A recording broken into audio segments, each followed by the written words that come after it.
$250,000. That is the number John saw on his screen. Meet John. John is 52. He is a warehouse operations manager in Ohio. He earns $71,000 a year. By every visible measure, John is doing fine. He drives a paid-off Camry. He has no credit card debt. And last Tuesday, for the first time in his life, his brokerage account crossed $250,000. He stared at that number for a long time. $250,000. Money he built one paycheck at a time. And then, John did something that will cost him $300,000. He didn't gamble it. He didn't lose it in a crash. He made one quiet, reasonable-sounding decision. The same decision most people make at exactly this moment. Here is what nobody tells you about $250,000. It is not a finish line. It is the single most dangerous number in your entire financial life. Not because you might lose it, because of what you are tempted to do the moment you have it. Today we run the numbers on that temptation, and the math is going to surprise you. Let me be clear about why this number matters so much. Most people think $250,000 is just a nice round milestone. It is not. It is a mathematical turning point. Up until this moment, your net worth was built almost entirely by you. Your savings, your discipline, your paychecks doing the heavy lifting. But at $250,000, something flips. Your money starts to out-earn your effort. The interest on your balance begins to rival what you can save. This is the exact point where compounding takes the wheel. And that changes everything about what you should do next. The Money Guy team put it in the sharpest way I have heard. $250,000 is halfway to $1 million, not 1/4 of the way, halfway. Mathematically, it looks like 25% of $1 million, but measured in time, it sits right at the midpoint. Here is the proof. Invest $833 a month. Assume an 8% annual return. It takes about 13.8 years to reach $250,000. Now, here is the part that matters. From that point, it takes the same 13.8 years to reach $1 million. The first $250,000 and the final 3 quarters take the same amount of time. Let that sink in. The hardest half of your journey to $1 million is already behind you. And most people, right at this moment, do the one thing that throws it away. Charlie Munger said it in his own blunt way for years. Get your hands on the first $100,000. He called it the hardest money you will ever make. His exact words were rougher than that. He said it is difficult, but you have to do it. Why was he so obsessed with that first chunk? Because of the snowball. Munger described building wealth as rolling a snowball down a very long hill. The first $100,000 is the small, stubborn core you pack by hand. After that, the hill does the work for you, too. $150,000 is that snowball halfway down the hill. It is finally big enough to grow on its own. It is finally rolling with real momentum. And the single dumbest thing you can do is reach out and stop it. Here is what the data shows. Let me introduce a second person. Meet Carla. Carla is 32. She works 2 floors up from John in the same building. She is a logistics coordinator. She earns $68,000 a year, almost the same income as John. And here is the strange part. Carla crossed $250,000 in the same month John did. 2 different people, 2 different ages. Nearly identical incomes, the exact same account balance. On paper, they are twins. They even talked about it at lunch. Both of them proud. Both of them a little stunned they had made it this far. Both sitting on $250,000 in the same week. Let's keep this fair. Same starting line, same number. Same market ahead of them. But over the next 20 years, one of them will end up with roughly $900,000. The other will end up with more than $1.6 million. Same income, same start, a $700,000 gap. And the only difference is what each of them decided to do the week they hit the milestone. Now, you have probably already picked a favorite. Most people assume the younger one wins automatically. She is 32. She has time. Case closed. But hold that thought. Age is only one variable in this story. Behavior is the bigger one. Because here is the uncomfortable part. John, at 52, could have crushed this. His shorter runway did not doom him. His decisions did. And a 32-year-old making John's exact choices would end up in an even deeper hole. Youth does not save you from bad behavior. It just gives bad behavior more time to compound. So this is not a story about young versus old. It is a story about 2 mindsets standing at the same doorway. One walked through it and relaxed. The other walked through it and got serious. Watch what each mindset actually did with the money. So let's rewind to that week. John felt a very specific feeling. Relief mixed with a quiet voice that said, "You made it. You can breathe now." That voice feels like wisdom. It is actually the most expensive voice in personal finance because John listened to it and Carla did not. John looked at his $250,000 and thought, "I have finally arrived." Carla looked at hers and thought, "This is the moment it gets serious." Two thoughts, $700,000 apart. Let's break down exactly what happened next. Here is the first thing nobody tells you. The danger at this level is not losing your money.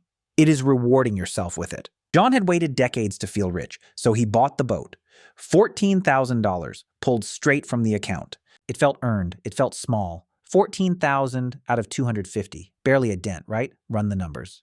That $14,000, left alone for 20 years at 8%, becomes about $65,000. The boat did not cost $14,000, it cost $65,000 future dollars, and that is just the withdrawal.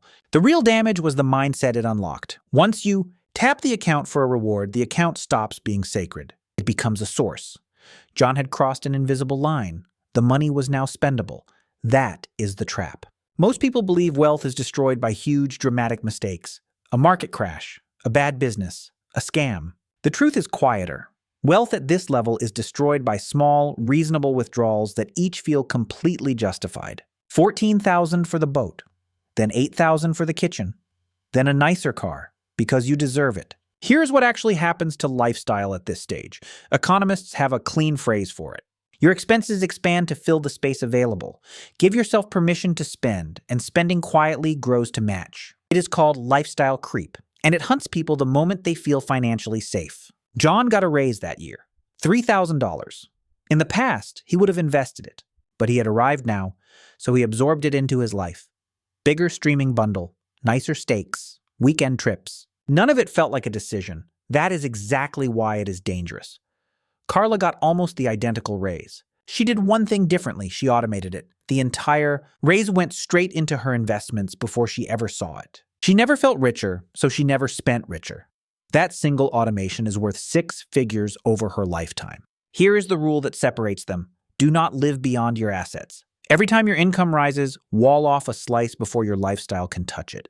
The people who build real wealth are not the ones who earn the most. They are the ones who let the fewest dollars leak out, and the biggest leak of all is the house. This is where lifestyle creep gets truly expensive. 6 months after his milestone, John started browsing bigger homes. He felt ready. $250,000 in the bank made a jumbo mortgage feel responsible. Here is what nobody tells you about upgrading your home at this stage. It does not just cost the down payment. It resets every recurring bill in your life. Bigger mortgage, higher taxes, more insurance, more to heat, cool, furnish, and repair, month after month for 30 years. John did not pull the trigger on the house, and it may have been the only smart thing he did all year, because a bigger home would have quietly raised his baseline spending forever. And a permanently higher baseline is the single hardest thing to undo in personal finance. You can cancel a subscription. You cannot easily unbuy a house. The doctors prove this every day. They are the poster children for lifestyle creep. Enormous incomes and shockingly ordinary net worths. Why? Because the big house, the luxury cars, and the private schools scaled up right alongside the paycheck. High income did not make them wealthy. It just gave the leak a bigger pipe. Now let's talk about the second trap. And this one is sneakier because it disguises itself as ambition. At $250,000, John suddenly felt like an investor, not a saver, an investor. And investors, he decided, pick winners. For 8 years, John had done the boring thing. He bought a simple index fund every month. It quietly returned around 8% a year. But now he had real money. And real money, he thought, deserved a real strategy. So he started picking individual stocks. Here is what nobody tells you about that switch. The index fund was not the boring option. It was the winning option. The data here is not close. Over any 15-year stretch, nearly 9 out of 10 professional fund managers fail to beat the simple index. These are full-time experts with teams and terminals. Now think about John. He checks charts after a warehouse shift on his phone, tired. He is competing against those same professionals and against the professionals who beat them. The odds he comes out ahead over 20 years are close to 0, not because he is dumb, because the game is rigged against everyone who plays it. But it felt smart. He put $40,000 into 3 exciting companies. 2 of them drifted sideways for years. One dropped 40% and never recovered. That $40,000 left in the boring index fund would likely have nearly doubled. Instead, it shrank. The lesson is brutal and simple. The moment your balance feels big enough to play with is the exact moment you should not play with it. $250,000 is not a toy.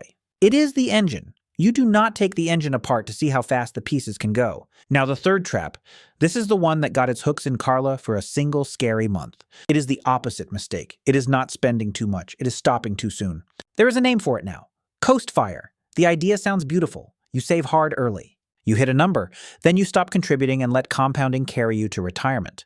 And there is real math behind it, but the trap is taking your foot off the gas years before the math actually supports it.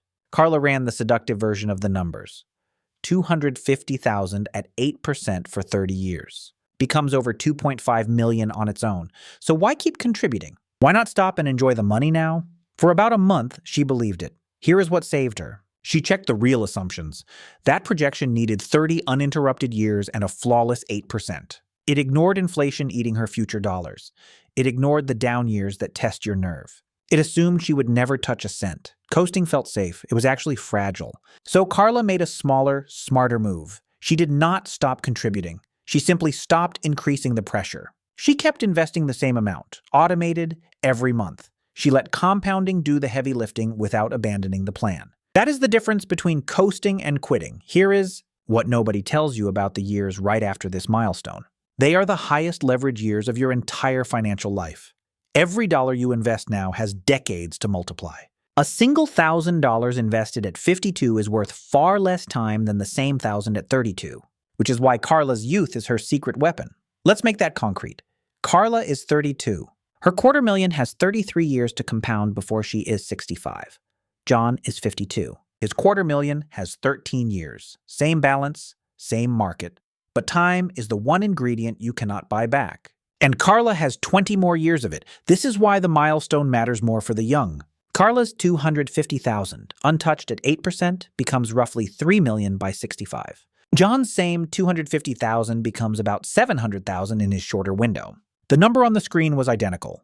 The runway was not. Now the fourth trap, and it is the most emotional one. It is the phone call, the tip, the friend who found the thing. John's nephew called him about a crypto coin. Guaranteed to triple, he said. And John, feeling wealthy for the first time, listened. Here is the psychology nobody explains. When you finally have real money, you also finally have real fear of missing out. You watch others get rich fast, and your $250,000 suddenly feels slow, boring, left behind. That feeling is the single most expensive emotion in investing. John put in $12,000, chasing a triple. The coin fell 60% in 4 months. He held, hoping. It fell further. He sold near the bottom and recovered about $4,000. $8,000 gone, in a bet that felt like a sure thing. Here is the rule. Prefer avoiding the loss over chasing the win. The math is lopsided. A loss of 50% requires a gain of 100% just to break even. You do not get wealthy at this stage by finding the next rocket. You get wealthy by refusing to strap yourself to one. Now the fifth trap, and almost nobody sees this one coming, the tax trap. When John sold those stocks and that crypto, he did not just lock in his losses. He also, on the parts that had gained, handed a slice to the government. Every time you sell, you can trigger a tax bill. Here's what nobody tells you about a growing account. The longer you hold, the longer your gains compound untaxed. Sell early and you pay tax now, then compound a smaller number. Hold, and the full amount keeps working for you for decades. Patience is not just emotional. It is a tax strategy. John learned this the expensive way. On one winning stock he sold, he owed several $1,000s in capital gains tax that April. Money that could have stayed invested, growing for 20 more years. Instead, it went out the door in a single tax season. Trading did not just cost him bad picks. It cost him the tax bill on the good ones. Carla, meanwhile, barely sold anything for years. Her account grew quietly, and the government waited quietly. She was not being clever. She was being still. And stillness, at this level, is worth thousands of dollars a year you never see leave. Now the sixth trap. This one wears a disguise. It calls itself an emergency. 6 months after his milestone, John's water heater died. $2,000, a real legitimate cost, but instead of using his cash savings, he pulled it from the investment account. It was right there, after all. Here is the pattern nobody warns you about. Once the investment account becomes your fallback for every bump in life, it stops being an investment account. It becomes a checking account with extra steps, and a checking account does not compound into a fortune. The fix is boring and powerful. Keep a separate cash emergency fund, 3 to 6 months of expenses, completely apart from the invested money. That cash is the moat around your engine. Without it, every flat tire, every broken appliance, every surprise quietly chips at your future. With it, the engine stays sealed and spinning. Now let's talk about the trap that hides inside good advice. The trap of the well-dressed stranger. Once John's balance hit $250,000, the offers appeared. A financial advisor, sharp suit, red tie, called with a special opportunity, a managed product. Just 1.5% per year. 1.5% sounds like nothing. Run the numbers on it. On a growing balance over 30 years. A 1.5% annual fee can quietly eat more than a quarter of your final wealth. Not 1.5% of your money. More than a quarter of your ending total. The fee compounds against you exactly like returns compound for you. Carla got the same call. She asked one question. What am I getting that a low-cost index fund does not give me? The advisor talked for 10 minutes and never answered it. She hung up and kept her fees near zero. That one question protected hundreds of thousands of dollars. Here is what nobody tells you about fees at this level. They are invisible and they are enormous. You never see the withdrawal. It is skimmed silently every year from a bigger and bigger base. The larger your account grows, the more a small percentage quietly costs you. At $250,000, fees stop being trivial. They become the enemy. Now the last trap, and it is the quiet killer behind all the others. It is checking the account too often. Before his milestone, John looked at his balance a few times a year. Now, with real money in play, he checked it every single day. Here is what nobody tells you about watching your money too closely. It turns a long-term investor into a short-term reactor. When the market dropped 9% that autumn, John felt it in his stomach. $22,000 gone in 3 weeks, on paper. He panicked. He sold a chunk near the bottom. The market recovered within months, as it almost always does. But John was not in it for part of the recovery. He had locked in a loss out of fear. This is the behavior gap. The average investor earns noticeably less than the market itself, not because they pick wrong, but because they react wrong. Carla did not react at all. She had turned off the notifications. She checked once a quarter, glanced, and moved on. When the same 9% drop happened, she did nothing because she never saw it in real time. Her ignorance of the daily noise was quite literally a strategy, and it made her richer. Let's put one more hard number on the difference. Carla kept adding $500 a month for the next 20 years. John stopped adding anything the day he bought the boat. That single habit, $500 a month, is worth roughly $300,000 to Carla by the end. Not because $500 is a fortune, because $500 every month, riding on top of $250,000 that is already compounding, turns into a second small fortune of its own. The contributions are the fuel. The balance is the fire. John kept the fire and threw away the fuel. And notice what Carla never did. She never found a magic stock. She never timed a crash. She never got a hot tip that paid off. Every single dollar of her lead came from things she refused to do. That is the strangest math in all of personal finance. Her best moves were the moves she did not make. Now let's zoom out and add it all up. Because individually, each of John's choices sounds forgivable. The boat, the stock picking, the crypto tip, the friendly advisor. Each one on its own feels like a small human decision. Together they are a wrecking ball. $14,000 for the boat and its lost growth. $40,000 gambled on stocks that sank. $8,000 vaporized on crypto. And a 1.5% fee bleeding the rest for decades. None of it looked like a catastrophe on the day it happened. That is precisely how this milestone destroys people. 20 years later, John's account sits near $900,000, which sounds fine, until you see the other timeline. Had he simply done nothing, kept investing the boring way, and left the account alone, he would be sitting near $1.6 million. The gap is not bad luck. The gap is behavior. Meanwhile, Carla did almost nothing interesting. She automated her contributions. She ignored the tips. She asked one question about fees. She let her youth and her discipline compound in silence. And that quiet, unglamorous plan is the reason her number keeps climbing while John stalled. Most people think building wealth after $250,000 requires doing more, smarter moves, bolder bets. The opposite is true. After this milestone, wealth is built by doing less. Less tinkering, less spending, less reacting. The hardest skill in finance is sitting still while your money works. So here is the counterintuitive truth at the heart of all of this. The $250,000 was never the achievement. Almost anyone with a steady income and 20 years can reach it. The real achievement is what comes after. It is the boring, unglamorous, almost invisible act of leaving it alone. You did not get rich saving that $250,000. You get rich by not touching it. That is the whole secret. The money was already going to grow. Your only job, the single hardest job, was to stay out of its way. John got in the way. Carla stepped aside. Think about how strange that is.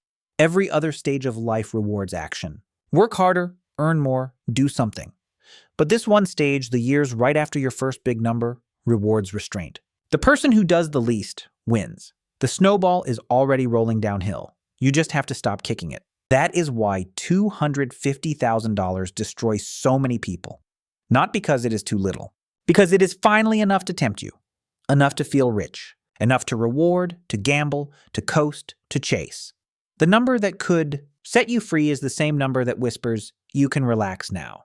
And the ones who win are the ones who hear that whisper and quietly say, not yet. They keep the boring plan. They keep their hands off the engine.